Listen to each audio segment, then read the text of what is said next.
Reviewing today Chomsky's Universal Grammar, an Introduction, second edition, by V.J. Cook and Mark Newson.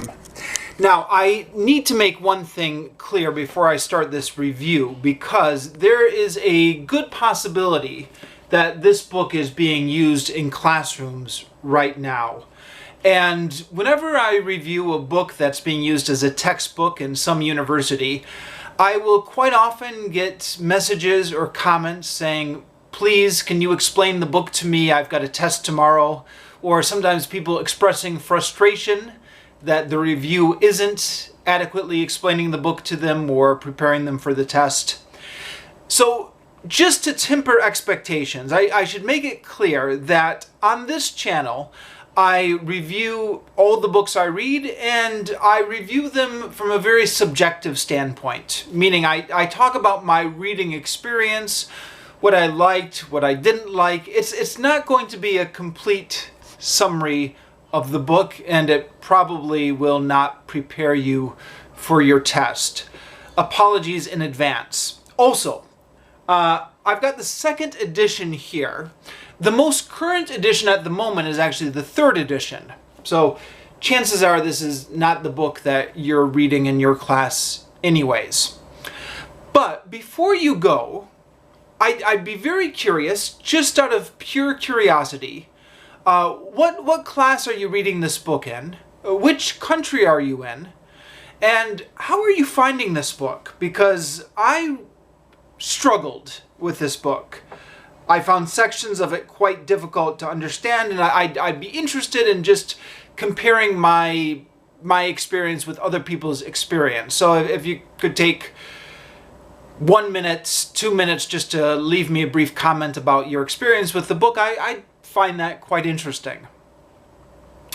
Also, if you do have a test on this book tomorrow, or if you are looking for some help on YouTube to understand the contents of this book, I'll give you a couple other places that you can go. One is the YouTube channel, the Ling Space, and I will leave a link in the description down below, and you can go to their YouTube channel. Not every video they do, but a lot of the videos they do are based off of the contents in this book, or at least overlap with the informational content in this book. I suspect that the people at the Ling Space actually have a copy of this book, because so much of what's in this book is also in their videos. But it could just be that this stuff is famous in linguistics, and that's how they know about it. But either way, I found the videos in the Ling Space quite useful, in particularly understanding some of the more complex grammatical parts of this book.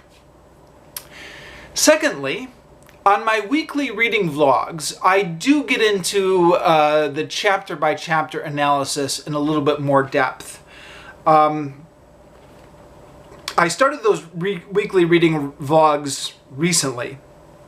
So it was after I'd already finished this book, but I was on my second rereading of it. So the first 118 pages, I made some comments on my weekly reading vlog, and I'll link to some of the relevant videos down below.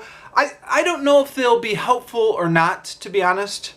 I tend to ramble, and I tend to overanalyze a couple of pages and talk about it for 20 minutes until the camera automatically shuts off. But it's the best I've got. If you're looking for some help explaining or talking about at least the first couple of chapters, first 2.5 chapters. Other than that, I'm just going to talk about this book in very general terms. So, in very general terms, Chomsky. This is a book about Noam Chomsky's theories, and I'll just go ahead and start all the way back from the beginning. Noam Chomsky is an interesting guy because he has two different lives, and those two lives are largely secret from one another, at least in terms of people's perception or people's knowledge. In the U.S., Chomsky is known as a political activist and commentator. He does criticism of the U.S. government, of mainstream media. He's a proponent of anarchist theories. He's been active since the Vietnam War in political commentary. Now, during those 50 years since the Vietnam War, he's somewhat gone in and out of fashion. And the amount of attention that mainstream media pays to him, has somewhat gone in and out of as well. He was borderline. The mainstream media did pay him some attention back during the Vietnam War. Then he went through a period where the mainstream media wouldn't touch him. Then he got famous again due to the internet. But he's always been famous on college campuses and left-wing circles and radical circles, etc. Now, most of the people who follow Chomsky for his political views have no idea that he also has a career as a linguist, or probably more accurately, they've got some idea. They know he works as a linguist for his day job. Maybe they've heard the term universal grammar, but they certainly couldn't explain it to you or tell you anything about it. And most people, I think, who know Chomsky for his politics have no idea how much of an impact he's had on linguistics for the past 50 years. They don't realize that he is somewhat the prominent name in linguistics during a certain period. By contrast, outside of the U.S., a lot of people who study languages or linguistics or language teaching, people who become English teachers in Japan or Taiwan or Korea or whatever, have to study a little bit of Chomsky's linguistics theory for their course and have no idea he's at all connected with politics. And I've in my anecdotal experience, I've been living in Asia for a number of years, and I've had the experience quite often when talking to, a Japanese teacher of English or somebody who's from Taiwan and is studying linguistics. And I mentioned Chomsky's political activism, and their jaw just drops. They're like, "What? Chomsky? From my linguistic course? Is in politics?" The people who study Chomsky in linguistic courses, especially outside of the U.S., have no idea he has a political career, and quite often the people who follow his political career have no idea how much of an impact he's had in linguistics over the past 50 or 60 years. But Chomsky has had a huge impact on linguistics. He's a polemical figure in linguistics as well as politics, meaning that there are a number of acolytes who subscribe to his universal grammar theories, and there are a number of detractors, and so you have these different competing theories. But this is a book about Chomsky and his theories. Now, this is not actually by Chomsky himself. This is by two other gentlemen, V.J. Cook and Mark Newson. And it's meant to explain Chomsky's theories, but actually it's not only Chomsky himself.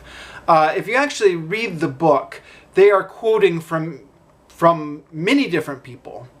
So the universal grammar is Chomsky's idea, but since that concept took hold of the linguistic community in the 1960s, there's been a whole generation or a whole school of linguists who have had their careers working within that framework.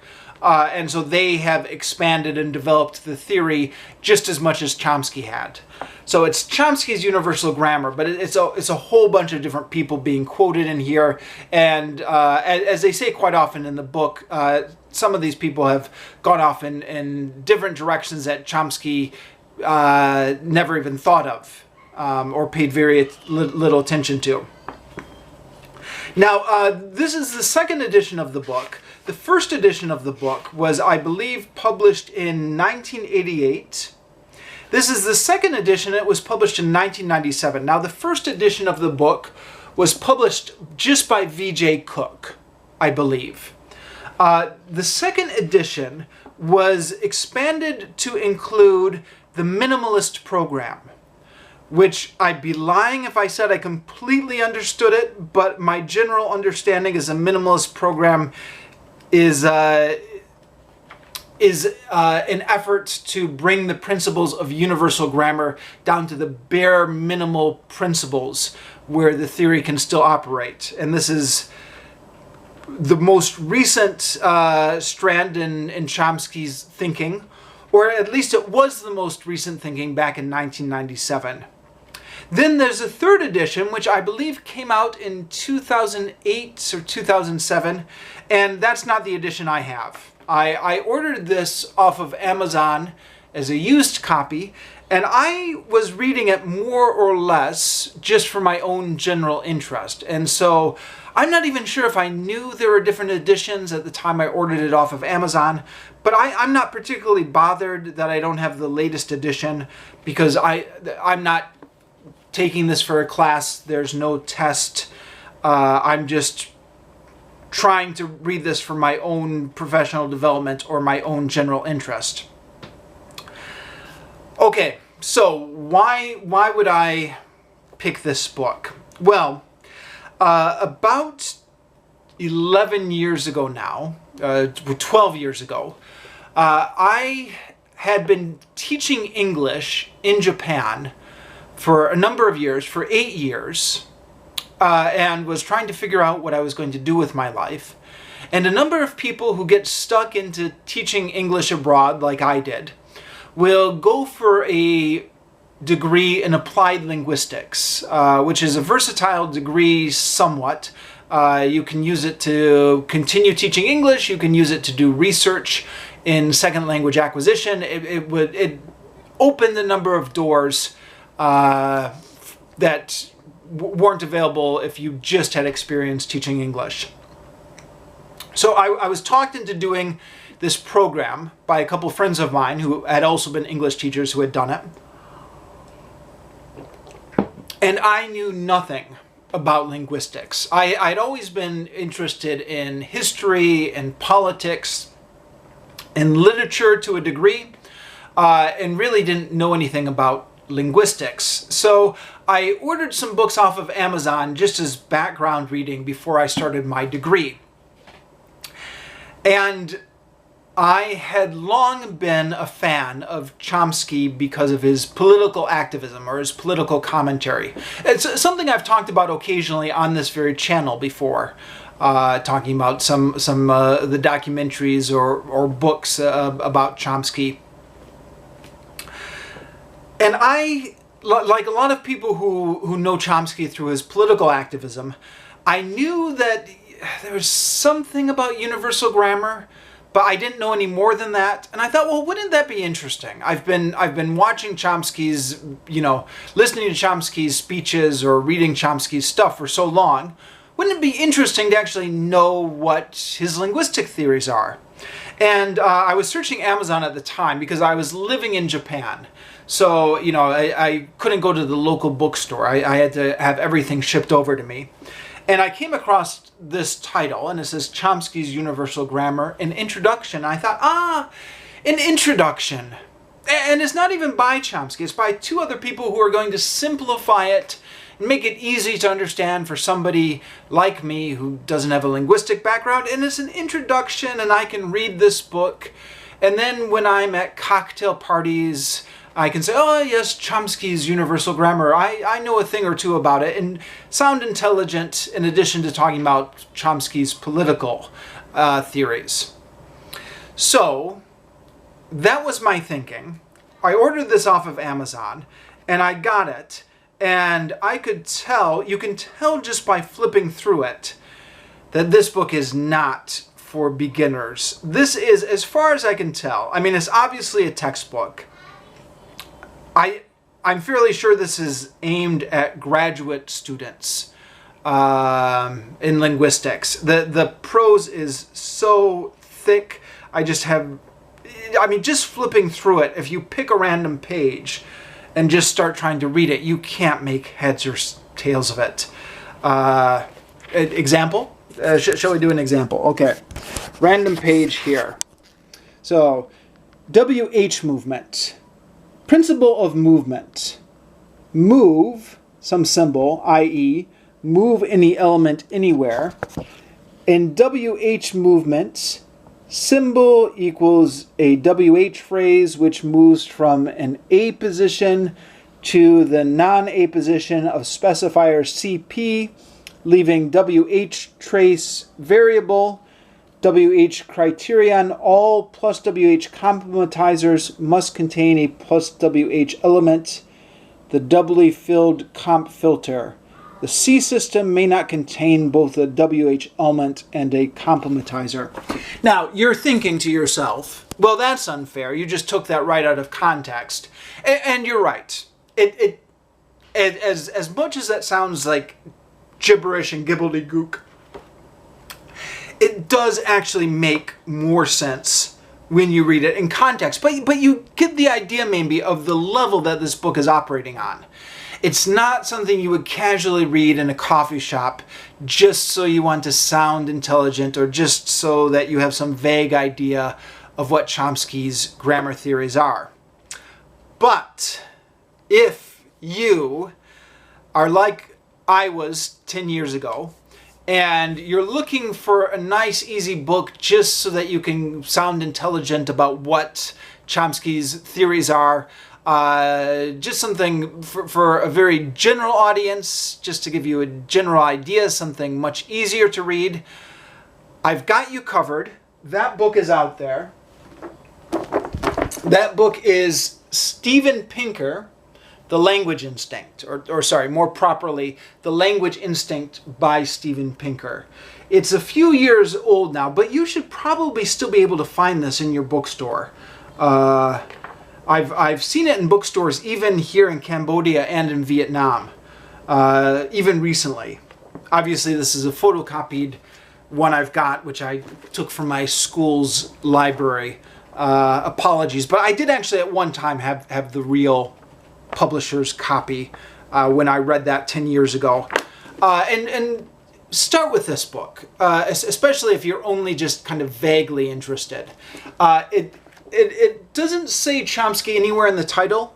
It says The Language Instinct, the New Science of Language and Mind, but Chomsky is all throughout the interior of this book. This is essentially Steven Pinker explaining Chomsky's theories for somebody who doesn't have a background in linguistics. So, what are Chomsky's theories? Well, you've got to read the book, huh? But in brief, if I can try and summarize this briefly, Chomsky believed that there is no way that a human child could possibly learn languages, or that they could possibly learn grammar. So, you know, a baby is born to two English-speaking parents. How does it go from knowing nothing to just learning English just by hearing what the parents say? Well, Chomsky says there's no way the baby could possibly learn English for a number of reasons. The input that they get from the parents is incomplete. There's not examples of all the rules. People make mistakes when they're speaking. Sorry, lost my train of thought. People make mistakes when they're speaking. Sorry, this is a danger of not doing this scripted. They don't get any information on what sequences are not possible. They only get examples of what sequences are possible from the input.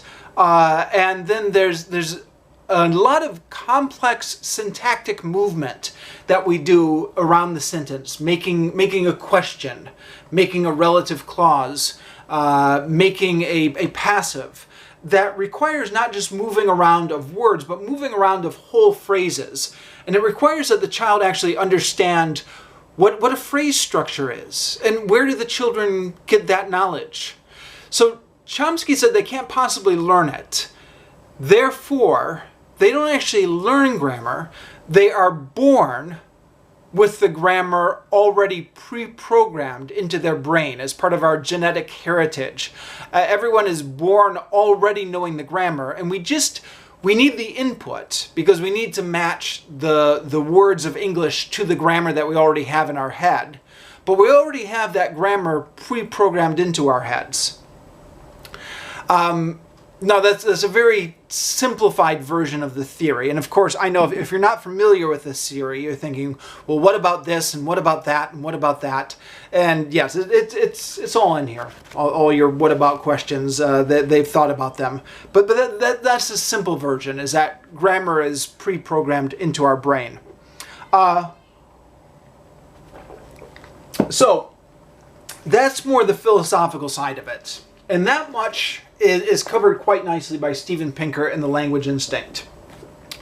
But aside from that philosophical side, there has been a lot of work done in the past 50 or 60 years, 50 years, not only by Noam Chomsky, but by a whole generation of linguists operating in his influence, to try and map out exactly what those universals of universal grammar are, and to try and map out exactly how words and phrases can move in a sentence in a way that seems to be something that's pre-programmed into the human brain. Now, that second half is where this gets really complicated and really technical. And sorry, excuse me here, I'm fumbling with the camera. But I mean, you can see here where this is going to get really complicated. It's showing how things are moving around in the sentence and leaving traces. And again, like I mentioned at the top of the video, if you're interested in this stuff, and you don't have this book, or maybe you do have this book and you can't understand it, the Ling Space, the YouTube channel, the Ling Space, gets into a lot of the nuts and bolts of this syntactic movement. But it's I should say it's absolutely fascinating on one level, because it's absolutely fascinating to think of all the syntactic movement that is going on in a sentence, which is all happening subconsciously. Because when we speak, we actually don't think about the grammar of our sentences. We don't think, okay, now what's a verb which actually will take the present perfect here, and where am I going to put the noun phrase? I mean, we don't think about any of that stuff. We are focused on the content of what we want to say, and the grammar takes care of itself, or is done subconsciously, or is done by our language system, or whatever you want to call it. So trying to map out exactly what that language system knows, where it can move stuff, and where it can't move stuff, and just thinking about this incredibly complex system you have in your brain, which you never think about unless you're a linguist. And even then, you never normally think about it whenever you're doing any of your day-to-day activities, but which is underlying absolutely every utterance you say. That's all potentially fascinating. And it is, and it can be, but it's also, with a book like this, you are really getting into the weeds. Now, it starts off easily enough. The first chapter here, the nature of universal grammar, just gives a very general introduction to the theory and talks about some of the more basic rules, like the projection perimeter, the head perimeter, the principles and parameters, the phrase structure, etc. But then we get into chapter 2, and we get this rather ominous paragraph here. Oh, sorry, let me start from the previous page. It says, this chapter gives an overview of principles and perimeters theory, that's chapter 2, and an informal presentation of some key areas. Chapter 3 looks at general ideas of language acquisition within the framework suggested in this chapter. Chapters 4 to 8 give a fuller, more technical account of the extended GB barriers framework. Non-technical readers, that's me, can then get some concept of what the theory is about by reading chapters 1 to 3. Specialists can persevere through to chapter 8. Specialist, persevere. The more dedicated can attempt the latest theory, minimalism, in chapter 9.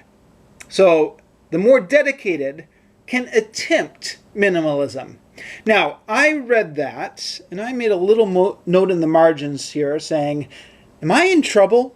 You know, is this essentially saying chapters 4 to 8 are going to be very technical and for specialists, and chapter 9 is only for the most dedicated to attempt? And the short answer is yes. Yes, I absolutely was in trouble. Chapters 1 to 3 actually were okay. I had to go slow. I've made, as you can see here, lots of notes in the margins. And even within the first 3 chapters, I did have some things like, this whole section is really confusing. I don't understand. What? I don't understand. How? And this is still within chapter 3, but I was understanding it more or less. And actually, chapter 4 and chapter 5 and chapter 6, I was understanding most of it. My marginal comments and my questions were increasing. I believe this is chapter 6 here, movement in case theory. I wrote here, I may be reaching my limits in this book. I'm not understanding any of this referring to that paragraph. And again, kind of, what? But how? But why? So I'm making a lot of notes, but I'm still generally understanding what's going on. It's a struggle, but I'm mostly getting it.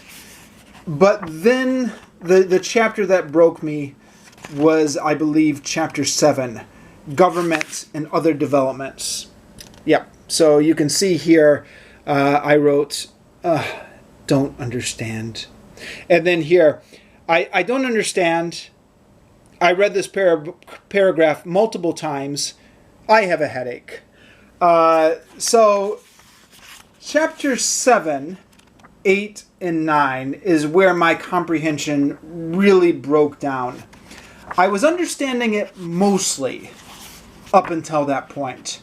So, you know, this is I should note, after reading this book, I went to the Amazon reviews and went to the Goodread reviews to see if it was just me or if everybody was struggling with this book. And I hate to say this, but it's looking like it's just me, because there was a lot of people on Goodreads and Amazons who say, oh, it's so clear. This is the clearest explanation of Chomsky's universal grammar that I've heard yet. And I was like, oh, really? Am I the only one who couldn't understand it? I obviously, I think there's some selection bias. Type of people who pick up a book called Chomsky's Universal Grammar and Introduction are probably technical people. People who write a review of it on Goodreads or something is moving more in that direction. But, yeah. So, again, like I said at the beginning of this video, I'd be interested in other people's feedback. Again, tell me what your experience is with this book. What edition do you have? Where are you reading it? It's probably required for some class that you're taking, right? What class is it? What country are you in? So it's always interesting to see which textbooks are used in which countries. I'd be very curious to know all that, and let me know what your experience with this book was. And like I said at the beginning of the video, I don't really have a lot of intelligent commentary, especially the more technical parts. All I can say is I gave this book my best shot, and I like to think that I understood some of it. Okay, I'm going to finish out here.